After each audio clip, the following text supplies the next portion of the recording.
Hi, hello, and welcome to the PRPOI Instagram Live. We are back again with an impressive lineup of subjects to discuss on conversations that matter to you. This month, we focus on sustainability, on the sustainability conversation to help you upskill, to have this nuanced conversation with brand, media, and the world at large. Yes, sustainability is the new buzzword, along with empathy, and both of them, believe you me, are equally important. So if you are done tracking and have sent off your stories on World Environment Day today, had those discussions on why your client has been or has not been quoted in a story, let's get down to discussing how we can keep this conversation alive and make it a more purpose-driven, conversation beyond just one day of celebration. So grab a cup of coffee and let's find out if we can actually do this. Before we do that, I would like to take a moment to say thank you to my co-founders Sonali, Sokhal and Pooja Trehan for driving this PR community initiative with me, and of course to RoadFolk Media for supporting us. So today we have a real treat for you. We have the very impressive Jyotsna Bhatnagar joining us. Just hold on, I'm going to add her on my... So while Jyotsna joins us, a little bit about Jyotsna. Jyotsna heads the private sector partnership function for the UN World Food Program in India. Welcome, Jyotsna. Welcome to our live session. Hi, Tarunjeet. Thank you so much, and a happy World Environment Day to you. Thank you. Wish you the same. I think it's deserved of to every living being out there on the planet today. Very important. Yes. Yeah. So before we get started, I'm going to share a little bit more about you with our audience. Yeah. So Jyotsna heads the private sector partnership function at the UN World Food Program in India. She's a social practitioner with nearly 3 decades of work experience and has led the CSR portfolios for several large multinational companies in India. In her 28 years of work experience, Jyotsna has made significant contributions to the social responsibility strategies and program portfolios across a range of industries in the service sector across India, US, and UK. Jyotsna is also an active member of expert groups for various Indian CSR roadmap development forums, including those of the Government of India's Ministry of Corporate Affairs, and a board member of the NGO Partners in Charge. HR management postgraduate. She went on to be a part of the World Bank Executive Program on inclusive and sustainable business. So we're looking forward to this conversation with you, Jyotsna. That's a very, very impressive profile. Thank you so much. So, before we get started, could you help our viewers understand and take us through some of the sustainability initiatives that you're currently working on at the World Food Program?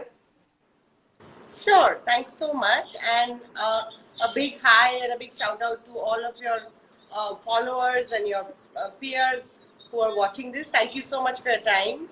I think this is the time. It's 12 o'clock in the afternoon. Everybody's had a late Saturday breakfast, and nobody's really hungry.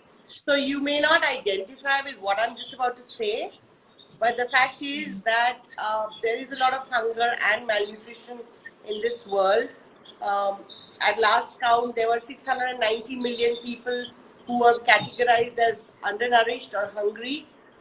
That's 690 million who go to bed on an empty stomach. It's a reality in this day and age. And as always, unfortunately, here in India, we have 1/4 of that population. So we have about 190 million people in India who go to bed hungry on an empty stomach. Not to mention the women and children who are hugely malnourished. So we at the UN World Food Program work with the Government of India on finding solutions that can address this problem, right from measuring the problem first, because you need to know the scale and scope of the problem, to then defining different solutions that the government can apply to such a large population. Many of us don't know, but in India, we have the world's largest food safety nets by the Government of India, the public distribution system, the midday meal, the integrated child development services. These are some of the world's largest food safety nets. And there's, as in everything else, there's always scope for improvement. So we are working with the government on how to improve these and achieve the intended results. Interesting. These are statistics that we read, right? We see, but it never really comes close to home. But I think the pandemic and the COVID situation that has happened all through last year and this year has kind of brought this home. And more than ever, the need and necessity for a sustainable business or a sustainable way of living, becomes even more essential. So I want to pick your brains on that, right? What do you think, or how do you think the corporate world or the brand world can integrate sustainability into their businesses? So, Or so sorry, let's start with what is a sustainable business and then how they can integrate it. sure. I think fundamentally the word sustainable really implies a virtuous cycle. And Right, for a business, a virtuous cycle is of a good return on investment, which thereby implies limited impacts or adverse impacts on work, the ability to function smoothly so that you can keep doing the activity that your business does to be able to achieve those sales and revenue targets, which then right, increase shareholder value. Um, but it's not as if the business just manufactures its product and goes and sells it. There's a whole load of activities that come in that whole value chain. And each of those need to be looked at. What is the uh, there's a machine breakdown, that's one thing. There's a customer breakdown. Lockdown has done that. There's a customer breakdown. We don't have customers. And then there's a reputation breakdown as well. So one has to be careful about that. So right, a business has to really look at its value chain to see where are those breakdowns possible, flag those issues in advance, and then plan accordingly. Um, I'll give you another example. It's a bit of a extended example. Excuse me.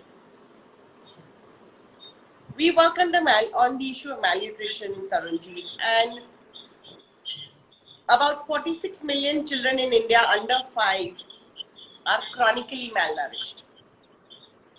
Now, if a child, and let me add another statistic to that, 55% of women in the reproductive age of 15 to 49 are anemic. This is across rural and urban divides. An anemic mother will give birth to a malnourished child. It's an intergenerational cycle of malnutrition. When this chronically malnourished child grows up, he or she will not have the ability to be optimally productive. And he or she will right, go into an industry to work. He or she will take medical leaves, will have medical bills to be paid, will not have the enough brain ability to imbibe all the training being given. Isn't that a cost to business in the long run? So while a it is, yeah, hunger and malnutrition yeah. area, but it's fundamental to how a business functions. So how can PR professionals help in this? In a huge way. Right. We also So, last year of the migrant workers working. uh, Sorry, can you hear me? last one, you sort of broke up. Yeah, Yeah. So I was saying how PR professionals can help, and there's a huge way that they can help. We saw the migrant crisis last year, people walking home. How are they getting their right, meals? You and I, Tarunjeet, we have our 3 meals a day. If you and I undertake a walking tour for the next 6 days, we're going to work out where am I going to get my 3 meals. So that really brought the focus on hunger in this country. We need more information to go out there to the general public so that they can be more informed and make more informed decisions. And only PR professionals know how to take that message out there. I'm sorry. No problem. One is not used to before we talking get so much in the lockdown. Before we get into the communication aspect of it, just for the benefit of our viewers, sustainability as a term is not just defined to a B2C business, right? It can be a B2B or a B2C business, because I've heard this, said by a lot of industries or a lot of businesses that I don't make food, I don't make clothes, I don't make a makan. I don't make a house, right? So I don't fall into the category of roti kapda makan. So I don't really need to be sustainable on that. So I want to, understand from you, is sustainable industry agnostic? Can an industry who's not directly facing the consumer can also be termed as sustainable? Absolutely, because every industry hires people to do the job of the industry. Um, there has to be availability of enough skilled workers to be able to do that job. Uh, those people need to be able to optimally function at work and not be worried about what's happening at home, whether Right. their families are well fed or not, whether their children have access to education or not. So they, excuse me. So nobody lives in isolation.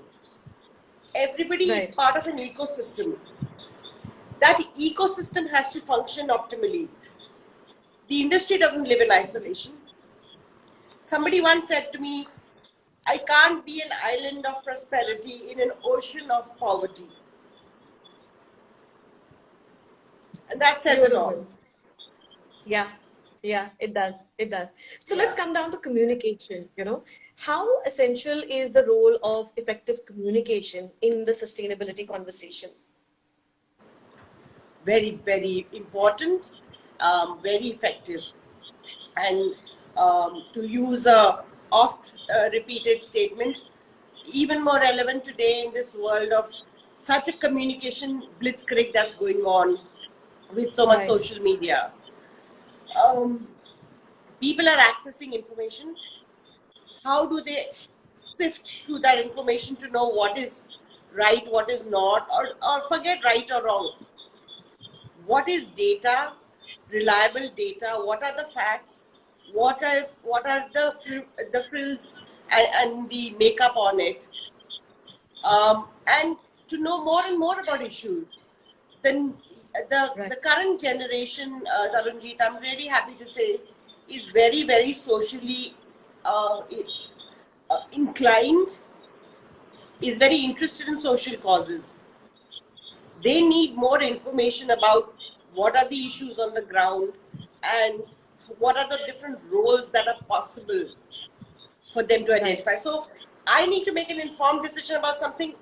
Only if a communication professional is able to lay that out can I then make that informed decision. So the communications fraternity is a very important bridge between what's happening to taking it to who has a lot of impact on that what's happening. Absolutely. And how does this change when you talk about sustainability projects? Is there a sort of nuance that a communication professional must keep in mind when they're talking about a sustainability project? Again, very important point. I think the need is to look at the larger context always. I mean, we see this all the Right. time. A politician makes a statement or a celebrity makes a statement and says it was taken out of context. The communication professional has to have sight of what the larger picture is and where does this one piece fit in. Because you will always be Right. uh, communicating about one instance, which is understandable because even as a consumer of information, I like it broken down into smaller bits.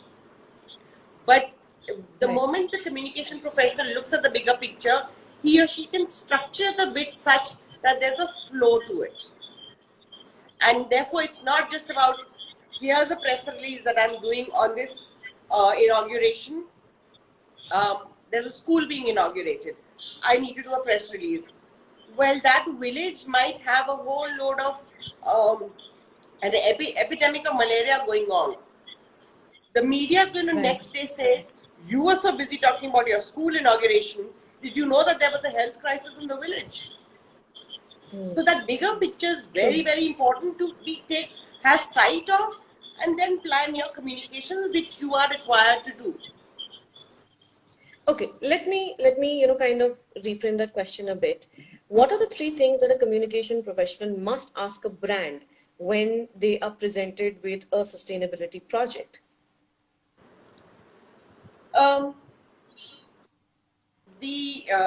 Well, it's very difficult to put it in 3 points, but what's the objective of doing the initiative? What are we seeking to gain? And an honest conversation about that. What are we seeking to gain? Breaking that down, I think if business is transparent with the communications colleague about what are we seeking to gain, there can be a lot of, I've always said this in every organization that I worked, when I'm talking to my leadership or communications colleagues about going out there with some communications. Let me do the tough asking internally rather than someone outside taking you apart by asking you those tough questions. So what is the real objective that you're seeking to gain? Is this the right way of achieving that objective? If not, what are our options? So it's not as if, oh no, you can't do it this way. If you have clarity of the end objective, you can find different solutions, different ways of going, rather than just the standard, okay, yeah, let's do a press release. Does that answer your question? Absolutely, absolutely. And in fact, a PR professional is expected to play the devil's advocate, before the brand goes out and is probably ripped apart by the media. Yes. It is the duty and responsibility of every PR professional to ask those tough questions. So, today being World Environment Day, I'm sure that, every PR professional out there would be going a little crazy with, updating quotes and trying to get a piece of the sunlight or piece, trying to get a little bit of the pie for the particular brand.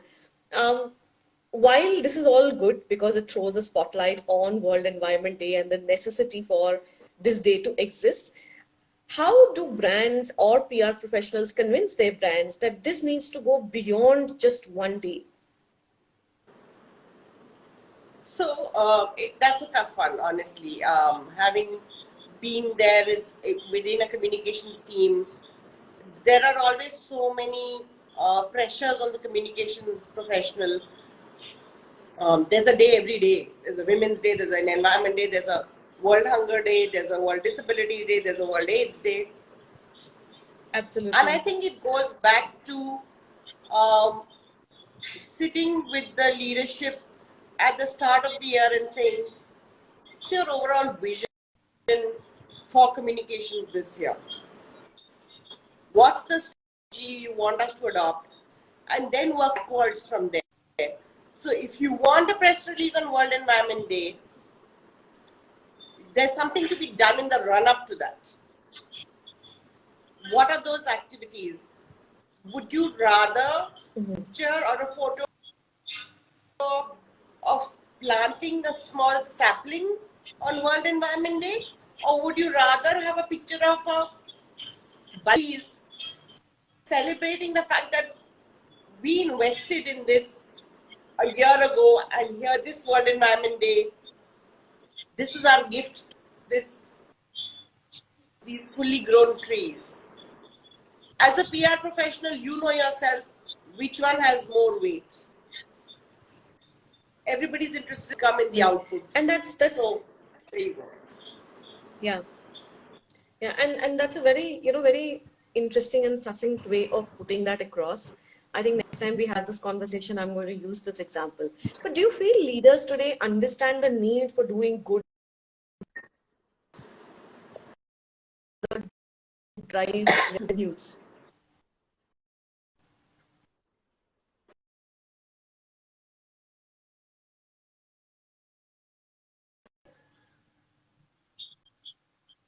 Certainly are cognizant of the effect that diverse thought processes are having on the environment, on the minds of people, on the minds of shareholders.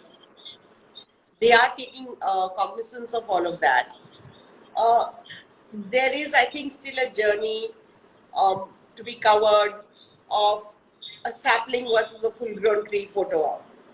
And it's not going to be easy, but at least the noses are pointed in that direction overall. Brilliant. So we have some very interesting questions coming in from the audience. We'll take a few now. Sure. The first question is, do you think brands with an impact focus, purpose-driven impact focus, get better response from consumers today? So I'm going to answer that as a consumer, not as a development sector professional. And I think it is. It is certainly, when I go out there as a consumer, if, a sanitary napkins brand is contributing some amount to education, I take notice of that. I appreciate the effort, and definitely it has a good impact. Interesting. The next question is about, sources that communication professionals can, reach out to keep themselves updated about what is happening in the sustainability universe, CSR sustainability universe. Yes, and What are your top sources? I have to be honest, Google definitely is one of them. But this is not a straightforward menu card answer. Honestly, it's not, because the sources have just exploded exponentially. You are the best source because you have access to a lot of information. You have to process and analyze that information to see how it's making sense, what's the structure, what's the story it's telling you, what makes sense. So today more than ever, you have to analyze all of the information coming in and take a step back, take a moment to breathe and say, this doesn't really add up. So the sources can be umpteen. There are, just on CSR, there are so many different platforms. Then you have the media as another source. Then you have companies who come out with their press releases as another source. You've got the government who has a platform as well. So many sources. Every source has a little bit of the truth, as a little bit of a perspective, standpoint. Unfortunately, you've got to do the heavy lifting.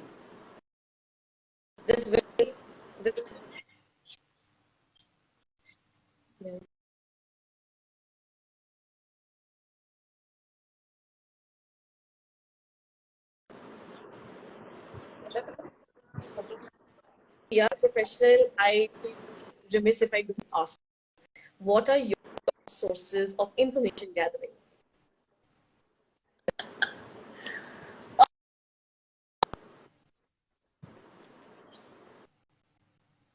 If you have the appetite for a lot of reading, trust me, the UN is a very, very good source. The UN agencies are very good sources. For me, that's like the first in terms of situation reports, as well as assessments and analysis and research. But like I said, if you're into heavy reading, there's that. I do look at media as another source to see what's catching the attention of people. Because remember, for me, the source is also the end game for me. If that's what they're publishing, how do I structure that? And finally, again, as a UN agency, government reports, again, heavy lifting. But they are very important because they're the ones who go into the field out there. They're not limited to metros and urban populations. I need to know what's happening out there in the country. Interesting. Okay, there's another interesting question from one of our viewers. What got you started in this direction in your career? It's a it was such a quirk of fate, but I do, and I have a young son who's starting his career, and I do say to him all the time, identify what you want to do because you're going to have to do it for the next 40, 50 years of your life. And True. that's why this decision is so important. So I was from the hospitality industry, working in a multinational, and the opportunity came up to um, conduct an event.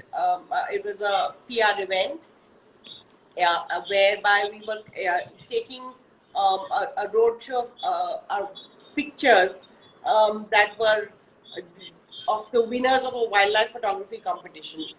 And it struck me that more eyeballs, that was my target. When it comes to more eyeballs, why don't I look at communities who don't have access to these kind of pictures? And I thought of NGOs and children who are covered by NGOs. That was my first exposure. Being a communications person at that point in time, all I was interested in was more eyeballs, no more footfalls. But when I started engaging with them, I realized there's more to life than just my requirement and my target. Out of sheer respect and dignity, I need to know what they wanted. And that Right. conversation got me in this direction. That's wonderful. And I love the way you put this. You will be doing this for the next 40 years of your life, so you better love it, right? There's another interesting question. What would your advice be for communication professionals who are trying to create momentum for brands that they handle in this segment, in the sustainability segment? Because while So, we all know it is very essential, it is still a tough fight to get, third party endorsement or create a communication plan around it because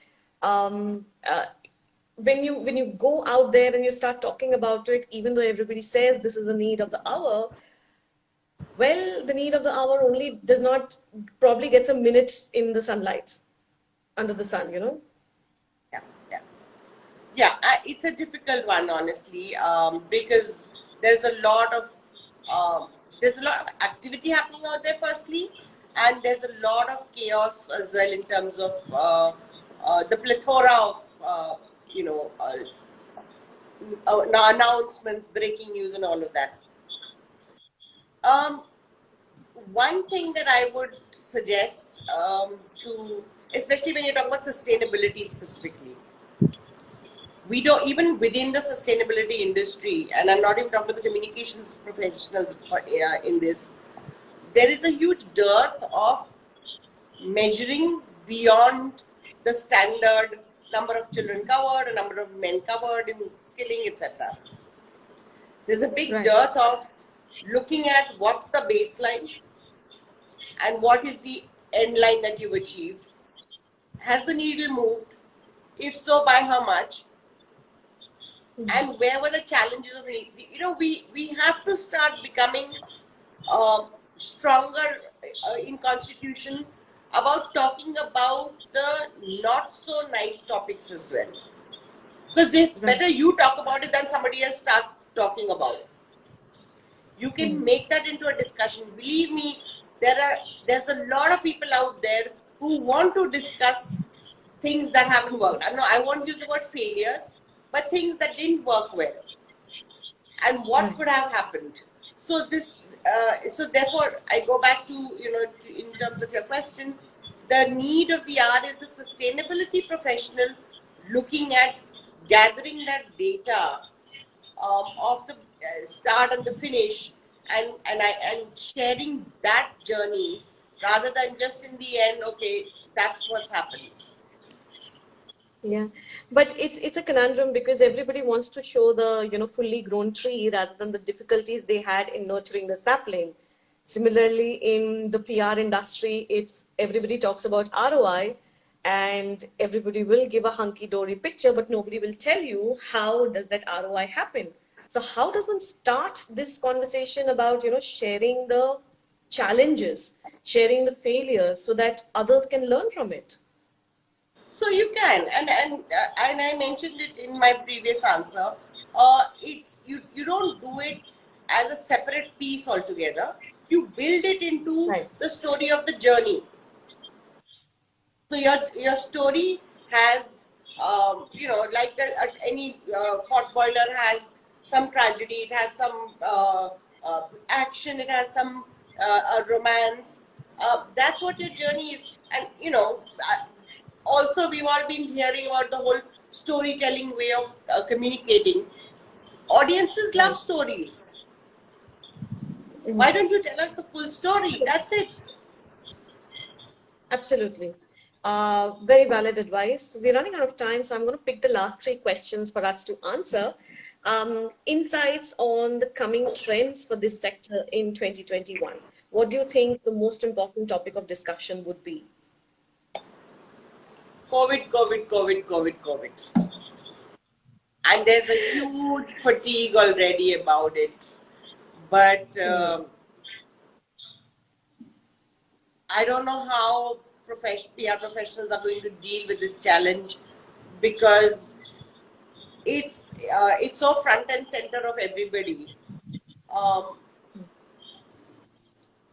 the PR professionals are going to be worried about, can I talk about something non-COVID when everybody's thinking COVID? You might be doing people a favor by talking non-COVID. So Interesting. sorry, go on. Yeah. Um, what are the skill sets that a professional needs for them to grow in this industry if they choose to follow your path? So, in terms of now, there's skill sets and there's qualifications, and I think Right. in my 30 years of experience, I can safely say, which is applicable to any industry, there's a huge requirement of the attitude. What attitude do you have? Are you willing to it's still a greenfield area for all that people might say it's been around. India has had a tradition of charity and all of that. It's a greenfield area in terms of the way it's being done at present. uh, are you willing to be in a space where there's so much unpredictability every day? Because there is. You could tie up with Right. an NGO partner, and down the road you might find some skeletons in the closet. Oh my God, that's the end of my career. You're learning, and you have to be, as you're learning, you're teaching people around you who you report to also to expect those roadblocks. So attitude is very, very important in terms of how risk averse or not are you. Empathy, not from a charitable, let's clean some running noses, but empathy to hear another story. But Right. pragmatism ultimately is what helps you decide what is to be done. So those are the three that I would put. Interesting. When you were talking about it, it reminded me of my entire career in PR. If we were risk averse, we wouldn't have joined PR because Absolutely. every day you never know what the day is going to bring. Yeah. Absolutely. Um, Absolutely. and so, last question: any interesting projects that you would like to mention that you've seen, happening in and around the country by either by individuals, organizations, or brands that have caught your eye, that have impressed you? Um, you guys are all professionals. You will totally understand the need for me to talk about World Food Program projects. But I can tell you, to be fair, not just because I work with the World Food Program, I have never been so impressed by this particular intervention, and I'll just take a minute to talk about it, and you'll know why I'm so proud of it. So, as part of our effort to address, we work with the government schools on the midday meals, and we've been doing fortification of the rice served in the midday meals with multi-macronutrients, vitamin A, vitamin D, magnesium, zinc, iron, etc. About 12 different micronutrients are included in the rice, and then that rice goes into schools and it's cooked and children consume it.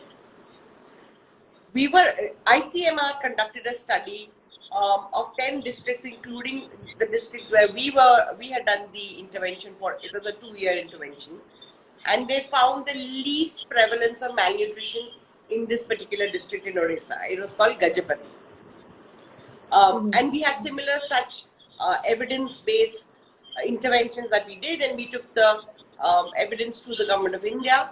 In the 2019 budget speech, Government of India announced that rice provided in the public distribution system, which is provided as subsidized rice, will be fortified going forward, and a financial allocation was made for it for the rollout of the scheme. So they've started with 15 districts, 15 states as phase 1, to be ramped up to all the states of the country.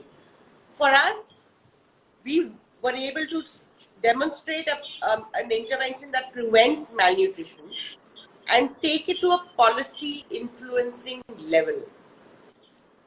What more could... Thank you everyone for joining us for this wonderful session today on the occasion of World Environment Day. And thank you so much, Jyotsna Bhatnagar, for talking to us and helping all of us understand more about the sustainability conversation. I learned a lot today. Thank you everyone for joining us, and for all your questions. If you have more questions, please put them in the comment section and we will answer them for you. You can view this session on Instagram and YouTube later. Before we wind up, I will take a moment to give a shout out to my co-founders Sonali and Pooja for driving this forward with me, and our lovely media partner RoadFolk Media. If you haven't seen it, please look them up today. Thank you Mohit Gupta and RoadFolk Media for supporting us today. We will see you again next Saturday on Facebook and YouTube with another inspiring session. Don't miss it. See you then. It was a wonderful interaction today with you, Tarunjeet, and I do hope all of your followers and viewers of this Instagram Live enjoyed the chat that we had. I certainly enjoyed it thoroughly. I think PR professionals play a very, very important role when it comes to introducing and furthering the sustainability agenda, because ultimately what you're talking about is really what reaches your consumer, your audience, your shareholders, your stakeholders.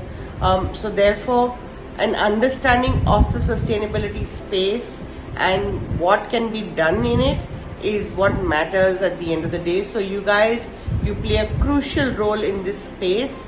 Never underestimate that opportunity, never underestimate that responsibility.